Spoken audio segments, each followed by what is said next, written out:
Three people were murdered in Florida on July 28th. The victims were a mother and her two adult sons. I think the mother was about 70 years old and the kids were in their 40s. The International Business Times says the following. The three individuals died of blunt force trauma. All three were hit with a claw hammer and were found with their throats slit. One had a gunshot in their neck as well. The Escambia County Sheriff said the man suspected of the murders was known to have practiced witchcraft. There was a rare blue moon that night, and witchcraft attacks are apparently common whenever there's a blue moon. And there's a certain percentage of the population that really believes in this stuff. And they believe in witchcraft, they believe in voodoo, they believe in sorcery. And it's so sad. It's just so sad to read this story, because oftentimes what do? We go after Saudi Arabia, for example, ruthlessly, because they behead people who are atheists, who do drug smuggling, but also people who are apostates and sorcerers, witchcraft. They do witchcraft. Oh, you gotta behead them because of this. And what do we say? We go, look at these fucking clowns, man. So primitive. Stuff like this would never happen in America. Kind of just did. Now, obviously, the difference is over there it's institutionalized. Like, it's on the books. Like, yeah, here, no, it's... I'll read you the law. It says we kill people for sorcery. That's an extra layer of stupid. It is, because it's not like in the Florida government they're like, okay, witchcraft clause, section 17C.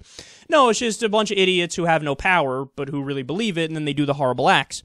But either way, it is grotesque, and I feel obligated every time I read a story like this to come out and tell the world, even though, oh, you guys know it because you're my audience, but it's not real! Can you please start believing in things that are evidence-based and only evidence-based? You can make up whatever the fuck you want to make up, but it's not, that doesn't make it true.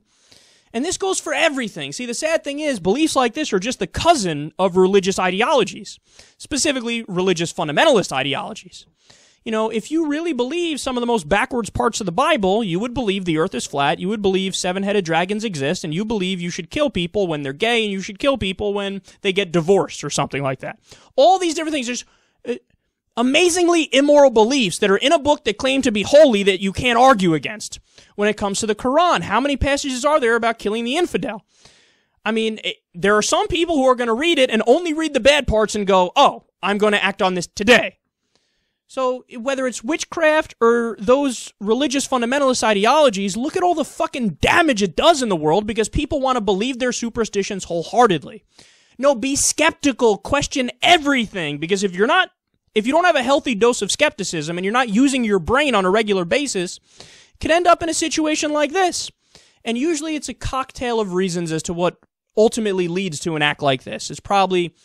might be a little bit of depression, might be a little bit of craziness, might be other factors that are involved in it. Each case is different. It could be, to a certain extent, poverty or, political reasons or whatever. But there's no denying the link between the backwards ideology and the fundamentally untrue belief and the actions. And that goes for religious fundamentalism and for people who believe in witchcraft. It's not real. Grow up.